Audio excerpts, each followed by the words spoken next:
Hey hello friends, welcome to my channel. So ఈ వీడియోలో మనం కంప్లీట్గా ఏపీలో జరుగుతున్నటువంటి నిరుద్యోగ వృత్తికి సంబంధించి పథకం గురించి కంప్లీట్గా అయితే మాట్లాడుకుందామండి. సో నారా లోకేష్ గారు అయితే దీనిపైన అయితే కీలక ప్రకటన అయితే చేశారు. సో దానికి సంబంధించి కొన్ని హైలైట్స్ గురించి అయితే మనమైతే వీడియోలో డిస్కస్ చేసుకుందాం. సో మ్యాక్సిమం నిరుద్యోగులందరికీ కూడా ఇది ఒక శుభవార్తలాగా అయితే చెప్పొచ్చు.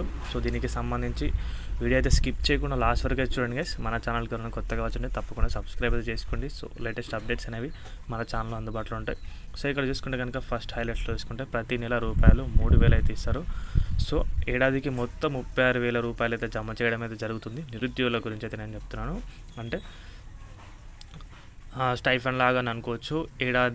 ఈ ఏడాదిలోనే అమలు అని చెప్పేసి ఈ సంవత్సరంలో. అదేవిధంగా 2024 ఎన్నికల హామీకి అనుగుణంగా సో అప్పుడైతే ఎన్నికల ప్రచారంలో ఏమేమైతే హామీలు అయితే ఇచ్చారో సో వాటన్నింటినీ కూడా దాని ప్రకారంగా అనేది ఈ హామీ అనే ఈ పథకం అనేది నెరవేరుస్తారు. సో మచిలీపట్నంలో నారా లోకేష్ గారు అయితే దీనికి సంబంధించి ప్రకటన అయితే చేయడం జరిగింది. నిరుద్యోగ యువతలకు తీపి కబురు, అకౌంట్లో నేరుగా జమ, కూటమి హామీ నెరవేర్చనున్న ప్రభుత్వం, అప్లై విధానం, అర్హతలకు సంబంధించి ఇంకైతే కంప్లీట్ డీటెయిల్స్ అయితే రాలేవండి. సో డీటెయిల్స్ అనేవి కూడా త్వరలో అయితే రాబోతున్నాయి.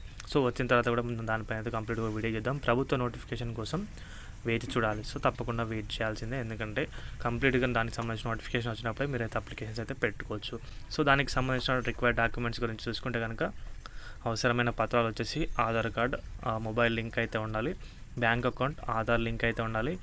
సో విద్యా సర్టిఫికెట్లు అంటే స్టడీ సర్టిఫికెట్స్ లేటెస్ట్గా మీ మెమోస్ అయితే ఇయర్ పాస్అవుట్ అయ్యారు అవన్నీ కూడా కావాలి. ఎంప్లాయ్మెంట్ ఐడి, సో ఎంప్లాయ్మెంట్ ఐడికి సంబంధించి అది ఉంటే పెట్టాలి, లేకపోతే అవసరం లేదు, ఎందుకంటే కంప్లీట్గా అది నిరుద్యోగులకు సంబంధించి కాబట్టి.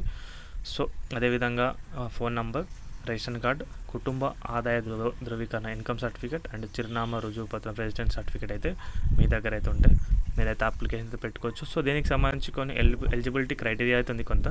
సో మినిమం ఎడ్యుకేషన్ వచ్చేసి కనీసం డిప్లొమా అంటే 10+3 లేదా డిగ్రీ అయితే పీజీ కానీ మీరైతే పూర్తి చేసి ఉండాలి. వయసు 20 నుంచి 35 సంవత్సరాల మధ్య అయితే ఉండాలి. ప్రభుత్వ ఉద్యోగం లేదా ప్రైవేట్ ఉద్యోగం చేసిన వారు అర్హులు కారు. సో మీరు ఎలాంటి జాబ్లో అయితే మీరైతే ఉండొద్దు.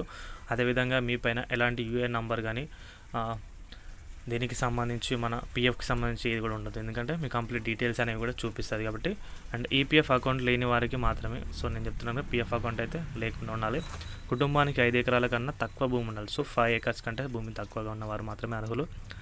4 వీలర్ అయితే ఉండకూడదు, ఓన్లీ 2 వీలర్ అయితే ఉండాలి. కుటుంబంలో ఎవరు ప్రభుత్వ ఉద్యోగం చేయరాదు. సో కుటుంబంకి సంబంధించి కూడా ఎవరు గవర్నమెంట్ ఎంప్లాయీస్ అయితే ఉండకూడదు. పింఛన్ పొందుతున్న వారు అర్హులు కారు. సో మీరు ఒకవేళ దీనికి అప్లై చేయాలనుకున్నారు, మీకు ఏదైనా హ్యాండిక్యాప్డ్ కానీ ఏదైనా పింఛన్ ఇట్లా వస్తుంది అనుకోండి, సో మీరు కూడా దీనికైతే ఎలిజిబిలిటీ లిస్ట్లో అయితే ఉన్నారు.